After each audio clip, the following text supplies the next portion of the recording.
Hello students, welcome back. आज हम लोग सीखेंगे इलेक्ट्रॉनिक कॉन्फ़िगरेशन कैसे लिखना है। ठीक है, तो आइए देखते हैं कि इजी वे में इलेक्ट्रॉनिक कॉन्फ़िगरेशन कैसे लिखा जाएगा। ठीक है, सबसे पहले देखते हैं कि नोबल गैस के फॉर्म में हम लोग को कैसे इलेक्ट्रॉनिक कॉन्फ़िगरेशन लिखना है। ठीक है, देखिए इलेक्ट्रॉनिक कॉन्फ़िगरेशन लिखने के लिए ये आपको अफबाऊ प्रिंसिपल ध्यान रखना बहुत ज़रूरी है। ये आपको पता है, अफबाऊ प्रिंसिपल कहने का मतलब कि जो वेरियस ऑर्बिटल्स होंगे उनमें इलेक्ट्रॉन्स को कैसे भरना है in the increasing order of their energies starting from the lowest. तो यहाँ पे देख लो, मैंने अफबाऊ प्रिंसिपल लिखा हुआ है 1s 2s 3s 4s 5s 6s 7s। मतलब s को 1 से स्टार्ट करके नीचे तक ले जाओ, p को 2 से स्टार्ट करके नीचे तक ले जाओ, d को 3 से स्टार्ट करके नीचे तक ले जाओ, f को 4 से स्टार्ट करके नीचे तक ले जाओ। ठीक है, अब देखिए सबसे पहले 1s में भरेंगे, फिर 2s में, फिर 2p, फिर 3s, फिर 3p, फिर 4s, फिर 3d 4p 5s, फिर 4d 5p 6s, फिर 4f 5d 6p 7s, फिर 5f 6d 7p। इस तरह से भरा जाएगा। ठीक है, तो इसके अकॉर्डिंगली हम लोग इलेक्ट्रॉन्स को भरेंगे। और आपको ये पता है कि एस में, एस सब सेल में एस के एक ऑर्बिटल होता है जिसमें मैक्सिमम 2 इलेक्ट्रॉन्स रह सकता है। पी सब सेल में पी के 3 ऑर्बिटल्स होते हैं जिसमें मैक्सिमम 6 इलेक्ट्रॉन्स रह सकता है। डी सब सेल में डी के 5 ऑर्बिटल्स होते हैं जिसमें मैक्सिमम 10 इलेक्ट्रॉन्स रह सकते हैं। एफ सब सेल में एफ के 7 ऑर्बिटल्स होते हैं जिसमें मैक्सिमम 14 इलेक्ट्रॉन्स रह सकते हैं। ठीक है, तो ये चीज़ को ध्यान रखना है। अब देखिए नोबल गैस के फॉर्म में इलेक्ट्रॉनिक कॉन्फ़िगरेशन को कैसे लिखना है। तो नोबल गैसेस में आपके सामने क्या होता है, helium, neon, argon, krypton, xenon, radon. ठीक है, तो ये ध्यान रखना है। ठीक है, अब इसको इसको लिखने का एक लर्निंग कोड है, हीना, नीना, अर्चना, करीना, ज़ीरो, रन पर। ये चीज़ ध्यान रखिएगा, हीना, नीना, अर्चना, करीना, ज़ीरो, रन पर। ये ध्यान रखिएगा। अब क्या है, देखिए इसका अटॉमिक नंबर भी फाइंड करने के लिए एक होता है, आपको पता है मैजिकल नंबर 2,8,8,18,18,32। देखिए हीलियम का जैसे 2 होता है, फिर उसमें आप 8 ऐड कर दो, क्या आ जाएगा 10। नियॉन का फिर आप उसमें 8 ऐड कर दो, क्या आ जाएगा आर्गन के 18। फिर आप उसमें 18 ऐड कर दो, क्या आ जाएगा 36। फिर आप उसमें 18 ऐड कर दो, क्या आ जाएगा 54। फिर आप उसमें 32 ऐड कर दो तो आ जाएगा 86। तो इससे काम हो जाएगा 2,8,8,18,18,18, 32, ये हो जाएगा। अब देखिए हीलियम के बाद आपका 2s आता है, नियॉन के बाद 3s आता है, आर्गन के बाद 4s आता है, क्रिप्टन के बाद 5s आता है, जेनॉन के बाद 6s आता है, रेडॉन के बाद 7s आता है। जैसे मैं ले रहा हूँ कार्बन। ठीक है, कार्बन का कितना होता है अटोमिक नंबर 6, तो नंबर ऑफ इलेक्ट्रॉन 6 होंगे। ठीक है, अब बताइए 6 से पहले कौन सा नोबल गैस आता है, हीलियम।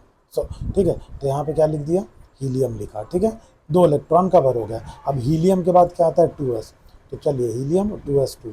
ठीक है, तो यहाँ पे 2 हो गया, यहाँ पे 2 हो गया, 4 हो गया। और 2 आपको चाहिए, तो 2s के बाद क्या आएगा, देखिए 2s के बाद यहाँ पे क्या आता है 2p आएगा। फिर 2p में मैंने 2 डाल दिया। 2p में तो मैक्सिमम 6 तक डाल सकता है, लेकिन मैंने 2 क्यों डाला, क्योंकि मेरे पास तो 6 इलेक्ट्रॉन्स है ना। यहाँ पे 2 प्लस 2 प्लस 2, इधर क्या हो गया 6 होगा। जैसे ऑक्सीजन का 8 होता है, तो 8 से पहले कौन सा नोबल गैस है, अगेन हीलियम है, हीलियम। ठीक है, और हीलियम के बाद क्या आता है 2s, तो 2s2। ठीक है, अब देखिए 2s के बाद फिर क्या आएगा 2p आएगा। देखिए फिर 2p पे मैंने क्या डाल दिया 4, टोटल 8 इलेक्ट्रॉन हो गए। अब देखिए सोडियम के पास कितने इलेक्ट्रॉन्स होते हैं 11।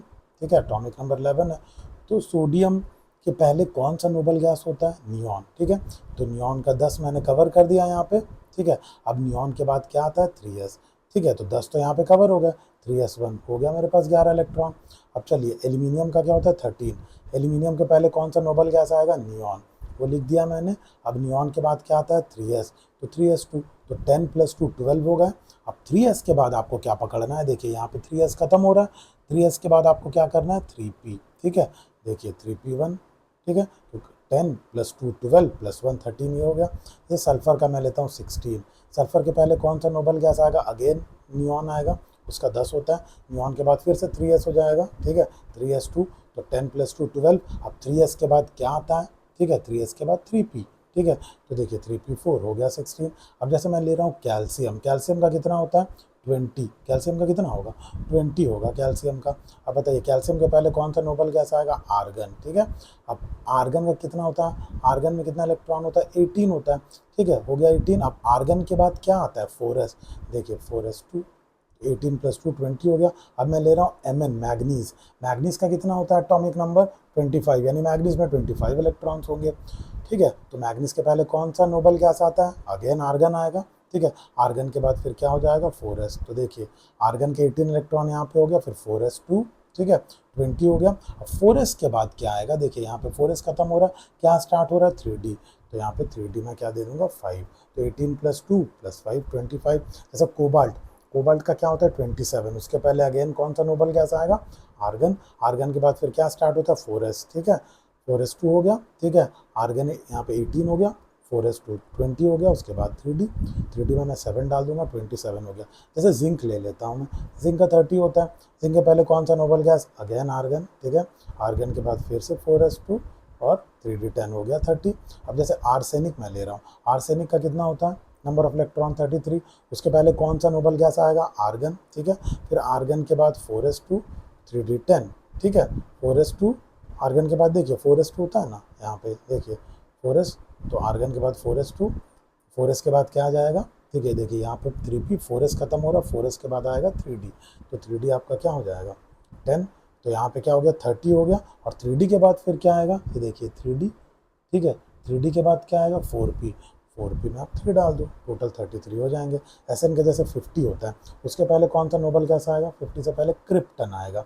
ठीक है, क्रिप्टन आएगा, तो क्रिप्टन का कितना होता है 36, और क्रिप्टन के बाद क्या आ जाएगा 5s, 5s2 कर देता हूँ, 36 प्लस क्या हो जाएगा 2, 38 हो जाएगा। ठीक है, अब 5s के बाद क्या आएगा, देखिए यहाँ पे 5s खत्म हो रहा है, हो रहा है। 5s के बाद क्या आएगा 4d, 4d 10, तो कितना हो गया 36 + 2। ठीक है, और फिर इधर आ गया 10, 48 हो गया। अब 4d के बाद क्या आएगा आप देखो, ठीक है 4d के बाद आएगा 5p, तो 5p 50 हो गया। ठीक है, तो ये ध्यान रखना। अब कुछ कुछ एक्सेप्शनल इलेक्ट्रॉनिक कॉन्फ़िगरेशन होते हैं, उसका आप ध्यान रखोगे। ठीक है, क्या देखो, half filled and full filled orbitals are highly stable. Half filled और full filled orbitals highly stable होते हैं। ठीक है, ये आपको ध्यान रखना है। अब देखिए यहाँ पे 4 एक्सेप्शंस टोटल में आपको मिलेंगे, क्रोमियम, कॉपर, मॉलिब्डेनम और सिल्वर। ठीक है ना, लेकिन एग्जाम में ज़्यादातर क्रोमियम और कॉपर ही पूछा जाता है, क्योंकि वो अंडर 30 आ जाते हैं। ठीक है, क्रोमियम और कॉपर का एटॉमिक नंबर क्या होता है 30 से कम हो जाता है, इसीलिए पूछा जाता है ये दोनों। बाद बाकी मॉलिब्डेनम 42 और सिल्वर 47, ये भी इजीली कर लेंगे। ठीक है, तो उसी तरह से चलेगा। जैसे क्रोमियम का इलेक्ट्रॉनिक कॉन्फ़िगरेशन क्या होगा, आर्गन का कोर 4s2 3d4 हो गया। ठीक है, लेकिन ये आपका होगा रॉन्ग। क्यों, देखिए जैसे 3d में 4 आ रहा है ना, मैं बगल से 4s से एक इलेक्ट्रॉन शिफ्ट करा दे रहा हूँ। क्यों, क्योंकि 3d 5 हो जाएगा, और 3d 5 है हाफ फिल्ड। ठीक है, 3d 5 है हाफ फिल्ड। ठीक है, और ज़्यादा स्टेबल। ठीक है, इसीलिए मैंने यहाँ पे 4s से एक शिफ्ट करा दिया। तो 3d 5, तो ये करेक्ट होगा, ये इनकरेक्ट होगा। कहने का मतलब क्या, जब भी मेरे पास d में 4 या 9 आएगा, तो मैं बगल वाले s से एक इलेक्ट्रॉन शिफ्ट करा दूंगा। ठीक है, क्योंकि d में अगर 4 आ रहा है, बगल वाले s से एक शिफ्ट करा दिया आपने, तो d हो जाएगा 5 हाफ फिल्ड। और अगर d में 9 आ रहा है, ठीक है, तो बगल वाले s से आप शिफ्ट करा दोगे, तो क्या हो जाएगा d 10 हो जाएगा फुल फिल्ड। जैसे कॉपर का देखिए, आर्गन का कोर 4s2 3d 9, तो देखिए यहाँ d में 9 आ रहा, तो मैं क्या करूँगा, ये रॉन्ग हो जाएगा। मैं यहाँ से फिर एक शिफ्ट करा दूंगा, तो d10 हो जाएगा 3d10, ये क्या हो जाएगा फुल फिल्ड हो जाएगा, जो कि ज़्यादा स्टेबल। तो ये 2 एक्सेप्शंस आपको ध्यान रखना है, क्रोमियम एंड कॉपर। ठीक है, मॉलिब्डेनम और सिल्वर भी वैसा ही होगा।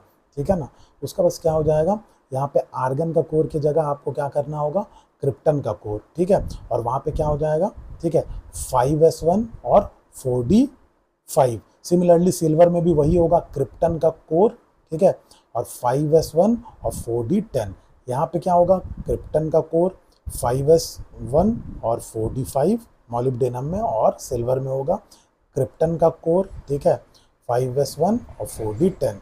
तो ये दोनों कर लेंगे आप, इसी तरह से कर लेंगे, इसमें कोई प्रॉब्लम नहीं है। लेकिन ज़्यादातर पूछा जाता है क्रोमियम एंड कॉपर, ये दोनों आप खुद से लिख लेना। ठीक है, इस वीडियो में इतना ही, मिलता है नेक्स्ट वीडियो में।